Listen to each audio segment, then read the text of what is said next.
Hey yo, salut la famille, j'espère que vous allez bien. Bienvenue sur Mabs Hip Hop et bienvenue dans l'entretien. L'entretien, c'est une capsule dans laquelle on reçoit des acteurs du milieu du hip hop, mais aussi pour parler de leur actualité et de leur carrière. Et aujourd'hui, on est avec l'un d'entre eux et pas n'importe lequel, un rappeur, compositeur. Il fait un peu de tout, mais aussi c'est un chef. C'est le chef de la meute qui est dans la maison. Le chef de la meute, comment tu vas? On a dit, bro. Ça va et toi? Posé. La forme? Yeah, toujours. On est très heureux de te recevoir aujourd'hui. Yeah. Ça faisait longtemps. Est-ce que tu te rappelles un peu de nos débuts à Lambagne? Comment on s'est connus, toi et moi? Ouais, à peu près. Ouais. Ça date surtout. Ça date de fou. Ouais. Terrain de foot. Ouais, On sait que tu es toujours. passionné par ça. Tu supportes même Manchester United. Every On va day. y arriver. Every day. Mais bien avant, parle-nous un peu de toi. C'est qui Souleymane Camara avant d'être Soulbi? En vrai, Souleymane Camara, c'est un jeune Guinéen, un jeune Conakryka. J'ai grandi à Lambagny. J'ai fait le primaire, le collège, le lycée. J'ai eu mon bac ici. Après, je suis allé en Belgique après mon bac. D'accord. En 2013 et j'ai fait des études de marketing et en dehors de cela, je suis un passionné de musique aussi, quoi, tu vois, de musique et de foot depuis toujours. Tout à fait.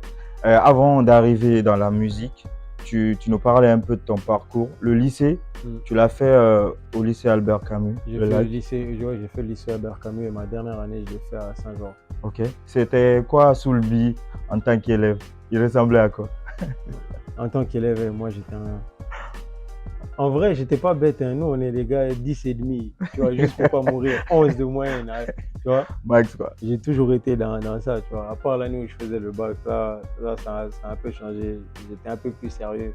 Mais sinon, depuis que je me connais, moi je suis le gars qui passe toutes ces années, mais juste, Juste vois, à côté, 10 juste et pour ne demi de pas moyenne. mourir, quoi. Ouais, exactement. Et enfin, après, tu es allé en Belgique. C'est ça. Ça s'est passé comment pour En vrai, pour t'accoutumer un peu à la vie de là-bas? Parce que en vrai, c'est pas évident. Tu quittes ici, disons presque ado, tu vois. Tu arrives là-bas. C'était quoi la vie de là-bas pour toi? bon, en vrai, j'ai eu une petite chance, c'est que depuis que je suis enfant, j'y allais, tu vois. J'y suis allé plusieurs fois, tu vois. Donc, j'étais pas dépaysé tant que tel, tu vois, parce que quasi toutes les 2 années au moins, j'y allais, tu vois, depuis que je suis gosse. Après, maintenant, pour vivre là-bas en tant que tel, nouveau étudiant, nouveau dans un pays, parce que même je dis ça, mais j'étais pas en Belgique. En Belgique, j'étais allé qu'une seule fois avant ça, tu vois. Ok. Donc, et j'étais très petit, tu vois. Et la vie ça te fait grandir de vivre seul en Europe, de venir voir différentes mentalités, vraiment des façons de voir les choses différentes de Niakri, tu vois. Et T'étais dans quelle ville là-bas? j'étais à Bruxelles même, Ok. à BX. Et ouais, j'ai toujours été à BX. Et voilà. T'as commencé la musique avant que tu n'ailles là-bas, n'est-ce pas? Ouais, l'année où je faisais mon bac. En Ok. vrai, c'est la même année, vu que c'est 2013, tu vois. Ça a commencé comment pour toi? Freestyle ou bien t'es directement allé au studio? Qu'est-ce qui t'a fait tomber amoureux du rap? Bon, ce qui m'a fait tomber amoureux, comme je t'ai dit, je suis un passionné de rap. J'ai écouté beaucoup de rap américain à l'ancienne, tu vois. Tout ce qui est Lil Wayne et consorts, je suppose, tu sais, tu vois, il y a un moment, Meek Mill. Et après du rap français aussi, pareil, tu vois, je suis de la génération qui était des... Fouini, Exactly. Section d'Assaut, tout ça. Exactly. Tout cela, tu vois. Donc, j'étais fan de musique et moi, j'étais du genre à dès qu'il y a un son, quand je suis avec les gens, je le chante. Même en classe, j'ai une pote encore, il n'y a pas longtemps, elle me disait ça m'a fait tout bien en vrai. Bro, tu sais que de toute façon, tu nous cassais les oreilles en cours là. Heureusement que tu as fini par faire de la musique, tu vois. Parce que j'aimais ça, juste dès que j'avais l'occasion de répéter bien évidemment les sons des trucs qu'on écoutait, on le faisait, tu vois. On sait que justement tu es très fan de Meek Mill, Lil Wayne, Section d'Assaut. Mais lequel tu préfères parmi ces trois-là? Bon, celui qui m'a le plus marqué, c'est Weezy, man. Weezy a marqué toute une génération. Ouais. Yo, man. C'est trop. Non, Lil Wayne, c'était abusé. Jusqu'il a fait les gens ont changé leur façon de s'habiller. À un moment donné, on était tous track fit, Supra. Pantalon en bas. Bro, laisse tomber, man. C'est trop. Il nous a assez marqué. Ouais, je dirais plus lui, ouais. Après, les autres aussi m'ont marqué à leur façon, tu vois, mais Wheezy, Ton premier single, il ressemblait à quoi? Tu t'en rappelles un peu? mon premier single. Eh, bro. Ouais. Est-ce que c'était pas un feat, man? Ok. Ouais, est-ce que c'était pas un feat avec un gars qui s'appelle Dizor Ok. à Bruxelles, là-bas? Ok. Ouais, c'était un feat, man. Ok. C'était un feat et ah, man, je sais pas. Du coup, là, ce que je comprends quand tu dis ton premier single à Bruxelles, Ouais. du coup, tu as enregistré. De Ok. ma vie. Ok. Tu as enregistré ton premier single quand tu es Ouais. arrivé là-bas. Ouais, Tu as commencé le rap quand tu étais au j'ai bac commencé à ici. écrire ici, Ok. ouais. Mais enregistrer et même ça, j'ai commencé en 2013, mais mon premier single, je l'ai enregistré que 3 ans plus tard, quoi. Yeah. Genre en 2016. tu vois. C'était juste en mode freestyle. Ouais, j'écrivais, j'envoyais des freestyles et tout. Tu sais bien, nous, on est allé là-bas pour le ballon. Yeah. On est allé pour le foot là-bas. Justement, on va parler de ça tout à l'heure. C'était quoi la position de la famille, Mm. justement, quand tu t'es lancé dans le rap? La famille le savait tout de suite ou c'est un peu plus tard En dans ta fait, ils carrière? prenaient pas au sérieux les flows de freestyle que j'envoyais sur Facebook avant, là, tu vois. Ok. Les freestyles qu'on envoyait à gauche, à droite, et jamais ils ont pris ça au sérieux, tu vois. En vrai de vrai, c'est en 2019. C'est en 2019, là, que ma famille même a commencé à rentrer dans le délire, tu vois. Parce que je me souviens à un moment donné, quand j'avais fini mes études, et l'année 2019, c'était ma dernière année du coup, et j'avais du temps, j'avais vraiment du temps. J'avais arrêté le foot, je venais d'arrêter le foot. J'étais en stage, donc j'avais pas cours. Ouais. Donc j'avais le temps. Et c'est là que j'ai commencé à envoyer beaucoup plus fréquemment des freestyles, je participais à des concours sur Facebook, une minute de rap et des trucs sur Instagram, tu vois. C'est l'époque freestyle Skyrock qui a tout explosé. 2019, ouais. Vraiment au début 2019 et Skyrock, c'était juste après. Tu sais, j'étais venu ici jusqu'en septembre. Oui. Et Skyrock, ça devait être octobre ou novembre, je sais plus, tu vois.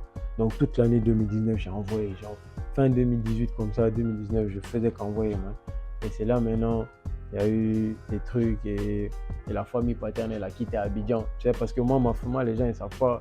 Mais moi, ma famille paternelle vient de Côte d'Ivoire. Okay. Mon père, il est né là-bas. Tu vois. J'ai aussi la nationalité ivoirienne. Wow. Tu vois. Mais ça, personne, j'en parle pas parce qu'on est guinéen. Je suis né, j'ai grandi ici, je connais. Tu vois. Et du coup, ma famille paternelle a quitté Abidjan pour venir me voir en Belgique là-bas. 3 de maison, tu vois. Pour me dire, petit, c'est comment tu as fait de musique, tu vois, parce qu'eux, ils sont très musulmans, très religieux, tu vois ce que je veux dire. Chez eux, ils vont dire, Djeli Tambradé, tu vois. En mode, il n'y a pas de Djeli chez nous, quoi, tu vois. Et ouais, ils sont venus, ça a commencé là, ils m'ont dit déjà, est-ce que tu continues tes études? J'ai dit, je vais jamais arrêter mes études, mais sachez que, parce que pour eux, c'était la blague, tu vois. J'ai dit, sachez que ça, c'est un truc que j'aime. Vous ne savez pas comment ça, là, ça m'a sauvé ces dernières années ici, tu vois. Donc ça, c'est pas un truc que je vais arrêter juste parce que vous voulez pas que quelqu'un chante, tu vois. Après, maintenant, ça a continué. Il y a eu toute l'année 2019, Skyrock et tout. Ça a commencé j'ai sorti mon projet EDP à l'époque, tu vois. Erreur de parcours. Yeah. On va en parler même tout à l'heure. Du coup, la daronne, elle était partante, ma mère, elle, c'était que je fasse mes études, man. Elle voulait qu'au moins que j'ai mon diplôme, tu vois. Après, tu fais ce que tu veux. Bon, après, il y a eu la pression aussi de la famille paternelle. Donc, tu sais, ma mère, c'est elle qui m'a élevé seule, tu vois. C'est vrai. Et du coup, la pression de la famille est sur elle. Elle allait être sur elle directement. Les tantes et tout qui l'appellent pour lui dire, nous, l'homonyme de notre papa. En plus, moi, je suis l'homonyme du grand-père. Donc, c'est encore plus hard, quoi. Tu vois. Et j'ai remarqué aussi un truc.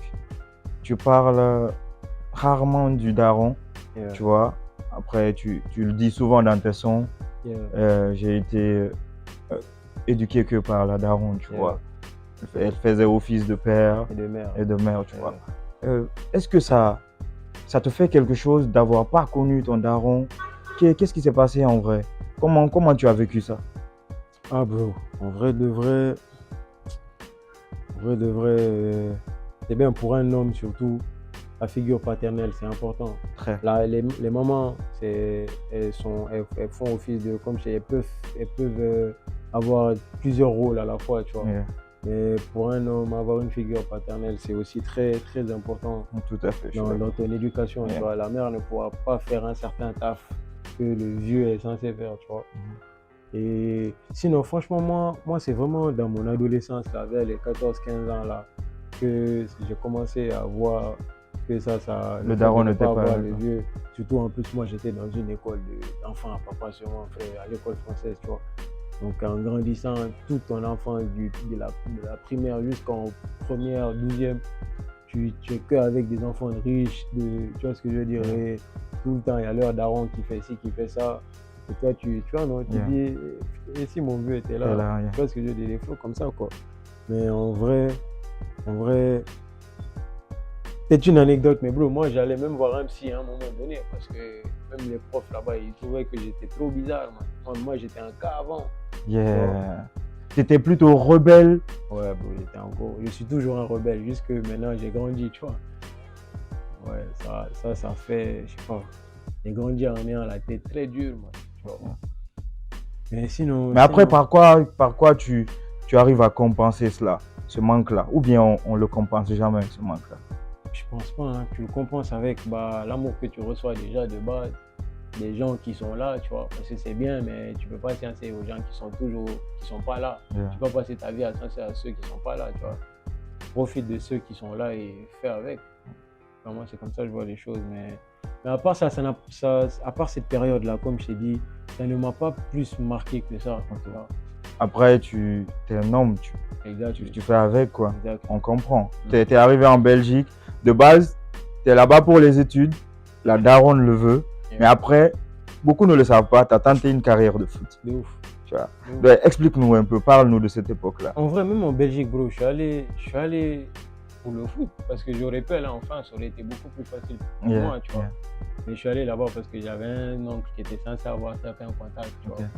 Donc je suis allé et je me suis pris une grosse claque au début. Tu as joué jusqu'à quel niveau? C'était quoi? Première, j'ai joué deuxième? Jusqu'en D3, man. En D3, wow. J'ai joué jusqu'en D3 et ça va, man. C'est quoi le club? Le dernier club, c'était DIST, ça s'appelle. Ok. DIEST. Mais après, qu'est-ce qui s'est passé? Pourquoi tu n'as pas... Là-bas, le dernier club, là, le coach qui nous avait ramené là, il s'est fait virer à la fin de l'année, tu vois. Et après, les nouveaux responsables qui sont arrivés, nous ont proposé des trucs, mais qui indirectement voulaient dire... dégager, quoi. Des trucs comme quoi, par exemple? Financièrement. Ok. Parce que moi, je ne jouais pas à Bruxelles même. Je jouais chez les Flamands, là-bas, tu vois. En campagne, quoi, disons. Ouais, c'était loin et tout ça. Mais ouais, franchement, j'ai joué à beaucoup de petits clubs jusqu'à ce que j'arrive là et je pense que j'étais arrivé à la fin à me dire, en fait, j'ai essayé, c'est pas grave maintenant, mais j'avais plus la force d'aller faire encore des tests, des essais, de je sais plus quoi. J'ai dit, tu sais quoi, bro, peut-être c'est pas pour toi, tu vois, c'est là, justement, fin 2018-2019, c'est là j'ai commencé à vraiment avoir plus de temps pour la musique, tu vois. Donc, du coup, c'est la musique qui t'a permis de mieux tenir pendant cette époque-là. Écrire la zik et le foot, man, en vrai, franchement, man. En tout cas, ça se sent dans ta musique, tu prends beaucoup le temps pour écrire. Tu es plus, parce que des fois on te catégorise d'être rappeur conscient, tout ça, tu vois. Comment tu prends cela? Tu es plus rappeur conscient ou tu es rappeur, trappeur? Je sais même pas c'est quoi un rappeur conscient, bro. Jusqu'aujourd'hui, je te parle. Pour toi, c'est quoi un rappeur conscient? Bon, après, c'est les gens qui catégorisent le bail comme ça. Laissons-les eux catégoriser là-bas. Laissez-les catégoriser là-bas. Nous, on sait ce qu'on fait. Et ouais, à un moment donné, si maintenant, faire passer un message dans ton texte, n'importe lequel, même si c'est un sujet vite fait, mais tu peux quand même faire passer un message. Maintenant, si faire ça aussi, pour eux, c'est ça, être conscient. Dire quelque chose de sensé dans ta vie, c'est conscient.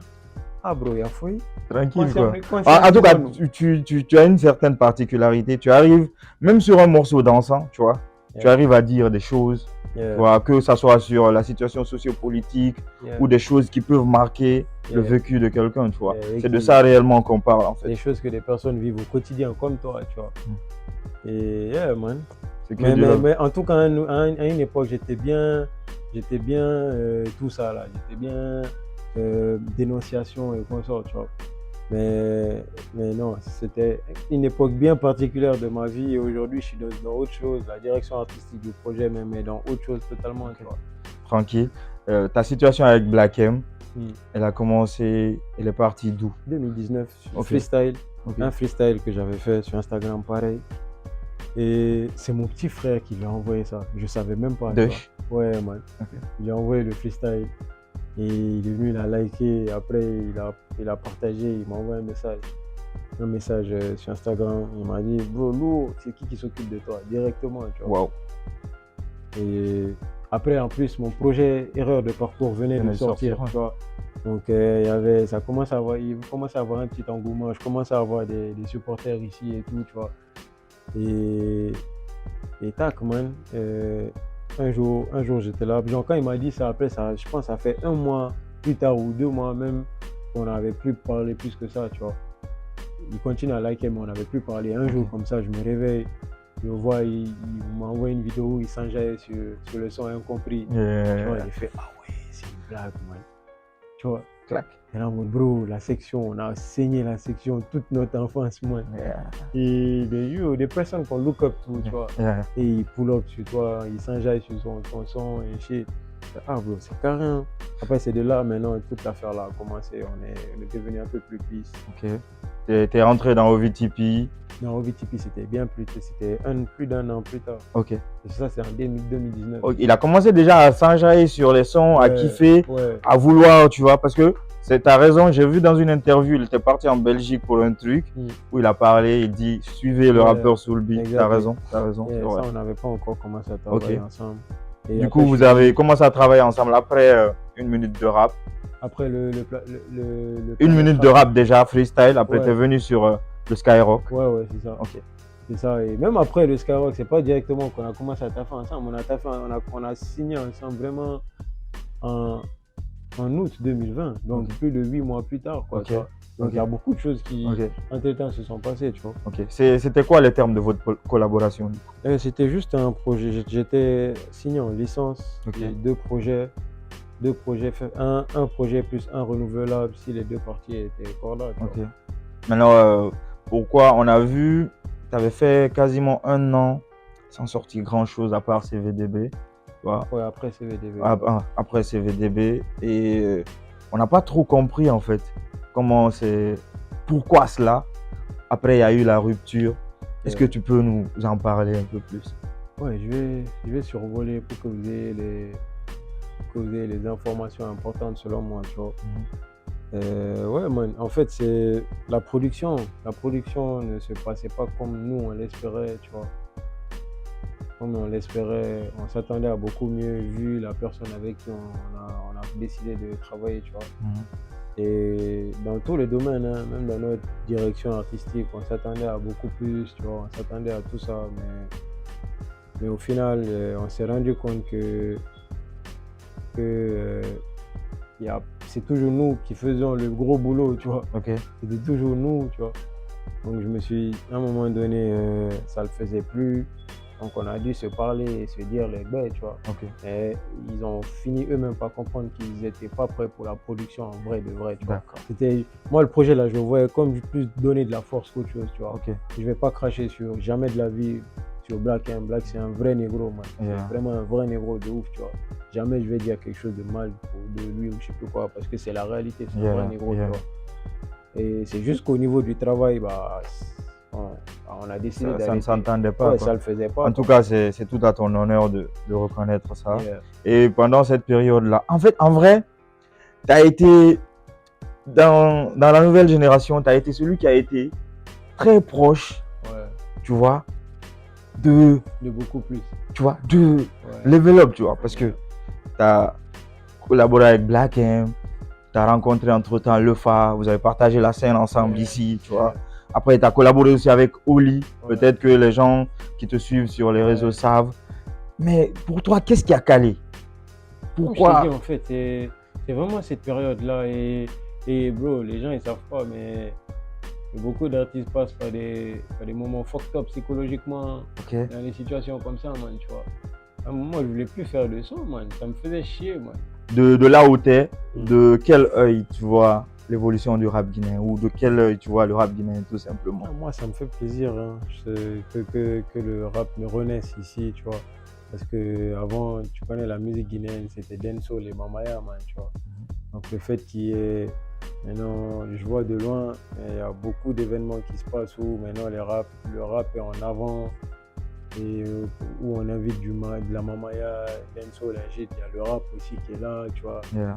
en tête d'affiche même, là, des fois. Tu Yeah, vois. tout à fait, yes. Donc je me dis c'est cool le travail qui est en train d'être fait, chacun à sa façon, tu vois. Et je vois ça d'un bon œil. En tout cas, ça fait plaisir, franchement. On le remarque aussi. Tu as fait récemment une belle connexion avec Houdini, Ouais, Eke, ouais. Job, Limo. Yeah. C'est parti d'où? C'est Gros délire. normal, c'est normal. C'est Yeah. Houdini. C'est Houdini. Gros big up à lui d'ailleurs, DJ Houdini. On est ensemble, tu me dois 50 000 € du coup. C'est lui qui nous a mis en connexion. En fait, il voulait faire un projet, un mini EP de Ok. 300-400, tu vois. Ok. Vu qu'il était à Paname, il a essayé de rassembler tous les thugs qui étaient là-bas sur place, tu vois. Et on a travaillé sur plusieurs prods. Et le son, c'est normal, qui a été le premier à terminer en tout cas, tu vois. Et c'est celui qui a hit le plus tout le monde. On s'est dit, pendant qu'il était là-bas, on s'est dit, c'est mieux, celui-là, on le sort pour la fête de l'indépendance, tu vois, 2 octobre. Donc on a essayé de filmer tout ça. En fait, on a fait ce son-là 1 an avant, man. Ok, On l'a fait un an avant qu'on Wow. le sorte. Waouh, Tu vois, on l'a fait, mais encore une fois, quand la musique est bonne, elle est bonne. elle est tu vois. bonne, même après 10 ans. Yeah, bro. Et du coup, on a sorti le son 1 an plus tard, un jour d'indépendance. Et Ça a donné ce que ça a donné. t'as vu, La connexion avec AK47 et Job est partie de là parce que vous êtes très proches récemment là. Dis-toi, Job, c'était la première fois que je le voyais D'accord. pour l'enregistrement du son là. tu vois. D'accord. C'était la première fois que je le voyais. Pourtant, on parlait sur les réseaux juste depuis 2020 comme ça, tu vois. Mais c'était la première fois que je le voyais. Limo, lui, je l'avais déjà vu. Et Eke, je sais plus si je l'avais dit. Ouais, je crois que oui, parce que vous avez fait une session freestyle ensemble. Ah oui, ouais, Eke, Ça. ouais. Bah, c'est le seul que j'ai vu pour la première fois le Yeah. jour là, c'était Diop. En plus, en parlant de cette session freestyle, Diop devait être là, tu vois. Ok. Mais lui, il habite dans une ville un peu loin de Paname. Donc, on n'a pas pu gérer ça. C'est à cause de votre présence tous en Tous Europe là-bas que Et que ça vous a rapproché. Ouais, totalement, je dirais ça. Et que surtout, chacun d'entre nous respecte le taf de l'autre, tu vois. Donc, yeah, Ton troisième projet s'appelle Premier Avertissement. c'est ça. Parle-nous un peu du projet là. Ça va ressembler à quoi? Premier avertissement, du coup, l'EP, il sort le 9 février 2024. Là, reste à l'affût. Il sera disponible sur toutes les plateformes, bien évidemment. C'est un EP de 8 sons Ok. que j'ai enregistré cette année, en vrai, entièrement, début 2023, jusque-là. C'est du soul beat comme les vrais loups attendent, tu vois ce que je veux dire. Je suis plus dans la phase CPDB, de je sais plus quoi, tu vois. C'est vraiment du soul beat qui envoie pour tout le monde. Tout le monde se retrouve et bien évidemment, je me suis aussi adapté à mon époque. Essayer de m'adapter à mon époque, donner du son dans lequel les gens peuvent se retrouver, quoi. Tu vois ce que je veux dire. Et yeah, man. Sur le projet, on va retrouver AK47, C'est ça. Third. C'est ça. Il y a aussi. C'est tout? Ouais, c'est tout. Ok. Il n'y a que 2 feats, vu que c'est un EP de 8 sons. Ça aurait été bien qu'on envoie au moins 6 bons sons de 2 mois, tu vois. Okay. Et on peut avoir une idée pourquoi tu es en Guinée cette année-là? Pourquoi tu es en Guinée? Ouais, je suis en Guinée parce que déjà, depuis 2021, je n'étais pas revenu. En plus, je sors le projet. Donc, vu que je suis sur place, j'en profite pour aller. C'est bien beau les réseaux et tout, mais c'est bien beau aussi d'aller sur le terrain dehors, voir les gars qui te donnent de la force, qui aiment ce que tu fais, tu vois. Moi, quand je marche ici, gros, chaque fois je reçois du love et ça n'a pas de prix, tu vois ce que je veux dire. Aujourd'hui, j'étais dans des bases avec Mamatan, Makaloum. C'est incroyable. Yeah. Tu sens un peu le love, quoi, en vrai. Bah ouais, tu vois, et Et quoi qu'il arrive, même si moi je fais du rap francophone, ce que j'assume totalement et que je ne compte pas changer pour quoi que ce soit, tu vois, parce que c'est comme ça on m'a connu, c'est dans ça que je me sens bien, que je performe. Donc, tu vois, je fais du rap francophone, mais je suis guinéen, quoi qu'il arrive. Et ça, personne ne va m'enlever l'étiquette là. Jamais ils vont me dire je suis un Nino ou je suis un PNL, je sais plus quoi, même si je vis dans leur banlieue là-bas. Je suis un artiste guinéen. Et moi, dès le départ, même pendant le moment où c'était à fond, comme tu connais de toute façon, moi dès le départ, je disais, nous c'est la Guinée, ça bouge pas, tu vois ce que je veux dire. Et pas juste représenter, en fait, et pas juste dire dans tes sons que non, bro, moi c'est la Guinée, bro. Même dans tes sons, même tout le temps, moi c'est...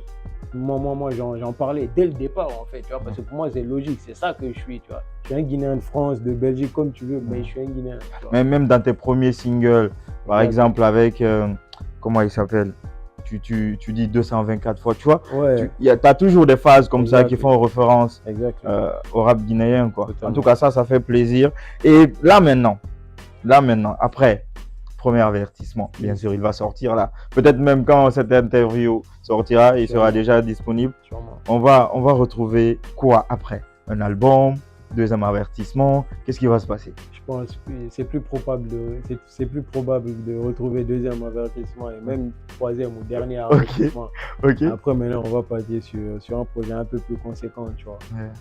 Et je suis pas pressé, bro. Moi, je suis en remontada là. T'as un feat avec Oli. De Big Flo et Oli. T'as un feat avec Takana. Tu vois. Ils vont sortir ça, c'est un single. Bon, Takana, c'est sûr single. C'est sûr, ça va sortir single, pas dans un projet parce que, encore une fois, c'est un son que j'ai enregistré en 2021, man, tu vois. Et je suis plus du tout dans la science là. Dès que je peux mettre deux sons du projet et je mets le son de Takana, si tu es un vrai fan de musique, un vrai man, tu sens que la direction est complètement différente. C'est pas du tout le même moment, tu vois, c'est pas la même science, tu vois. Donc, un single. Ouais, je vais l'envoyer un single. Ça fait quoi de travailler avec des rappeurs comme Black M, comme Oli, comme Takana? Comme Takana, ouais. Bon, quand je parle du rap, tu vois, mais après Takana, c'est autre chose. Mais pour moi, Takana, je l'ai mis dans la catégorie rappeur dès le départ, bro. À l'époque, les Yere Atami, Chan with Ja Power, il rappait, il kickait, tu vois. Pour moi, Takana, dès le départ, c'était un des rappeurs pour moi, tu vois. Parce qu'il y a un projet même, Black Mafia, qui est carrément... full exactement. Pas du tout reggae, quoi. Tu vois, il y a des trucs dance, floor, à l'époque de Pitbull, tout ça, tu vois. Sortait des bails comme ça. Donc, moi, il a aussi fait partie des gens qui m'ont donné envie d'écouter, de faire du son, tu vois. Totalement, c'est une influence. En tout cas, on attend ça de fou. C'est quoi ton mot de la fin, un message que tu as envie de passer vite fait? Je vais répéter la même chose, les gars. Premier avertissement, le 9 février 2024. Les gars qui dormaient sur Soulbi, là. Les gars. Réveillez-vous, hein. Papa revient. Moi, j'ai écouté une partie du projet, c'est du lourd. Papa revient, les gars. Franchement, ça fait plaisir de te recevoir et franchement, je suis très très heureux d'échanger avec toi. On a été reçus par la maison Amsal, tu connais, et ils ont un présent pour toi. Ah ouais? Je le sors ou... Mais vas-y, tu fais ce que tu veux. Arrête. Bien vu, merci pour le hoodie. Gros big up. En plus, là on repart. Les portes, il fait bien froid là-bas. Tranquille. C'est carré, quoi. Gros big up à vous. En tout cas, gros big up à Soulbi. Merci à lui d'être passé. C'était Mabs. C'était l'entretien. N'oubliez pas de rester hip-hop. Peace.